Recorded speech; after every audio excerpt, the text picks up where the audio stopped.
Hello, welcome to part 2 of the 12 Dancing Princesses. Now, what happened last time in part 1 was there's this king and he had 12 princesses.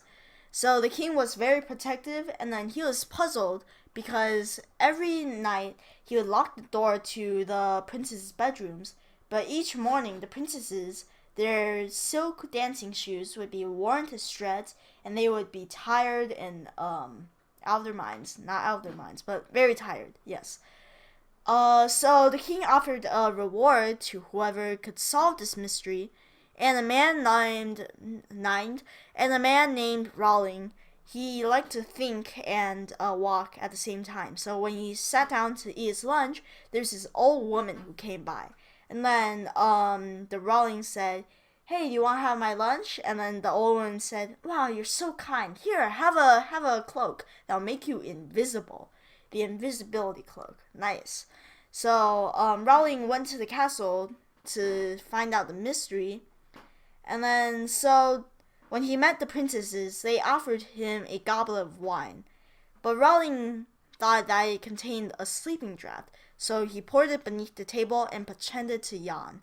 And then when he went to bed, the princesses thought they were safe, so they knocked 3 times on the bedpost. The bed rose up and they saw a staircase.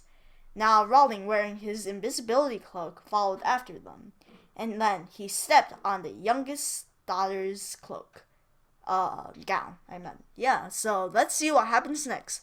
Very intriguing, very nice. Let's go. At the bottom of the stairs was an enchanted forest. The trees had branches of gold and silver and diamonds.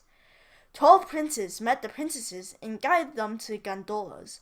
Then they rowed across the lake to a beautiful castle. Rowling stepped onto one of the boats. The prince who rowed thought the boat seemed heavier than usual.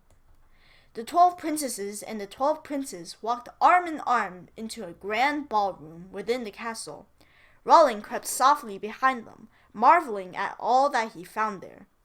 Beautiful music seemed to float from the ceiling. Clusters of candles hung in the air, casting a soft glow. The wonderful room was enchanted. The princesses and princes began to dance splendidly around the ballroom. Each pair moved more gracefully than the next, and their movements were perfectly in step with the joyful music. Rowling watched, enthralled. The couples danced for hours, only pausing to sip punch from the golden goblets.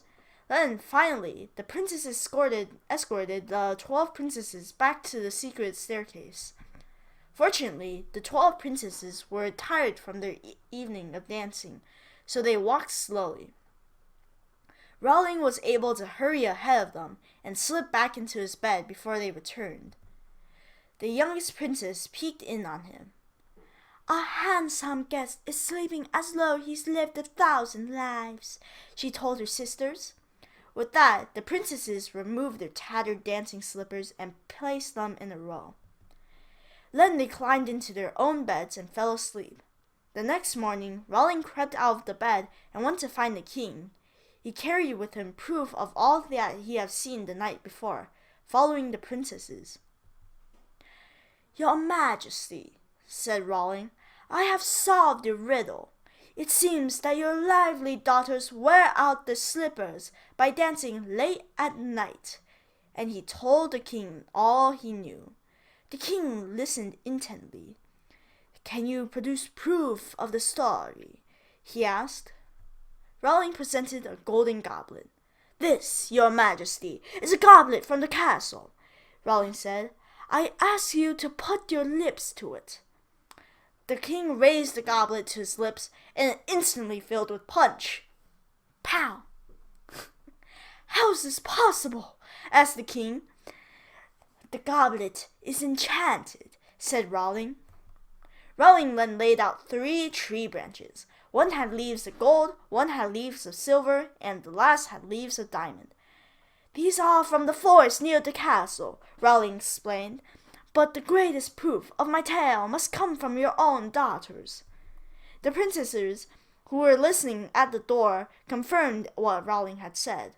The king was pleased. You have solved this great mystery, he said. I owe you a great reward. Your Majesty, spoke Rowling, in my brief time with your daughters, I've grown fond of your youngest. Rowling looked at the princess. If she will agree, I should like to ask for her hand in marriage. The young princess smiled. She had been charmed by the brave and clever man. The king granted Rowling's request, and the princess agreed to marry him. The pair lived and danced happily ever after. The end. I hope that you search up some of these terms. I also hope that you like my reading of this story. And then, I have nothing else to say. Just keep learning English, keep loving English. Bye-bye. Cha-cha-cha!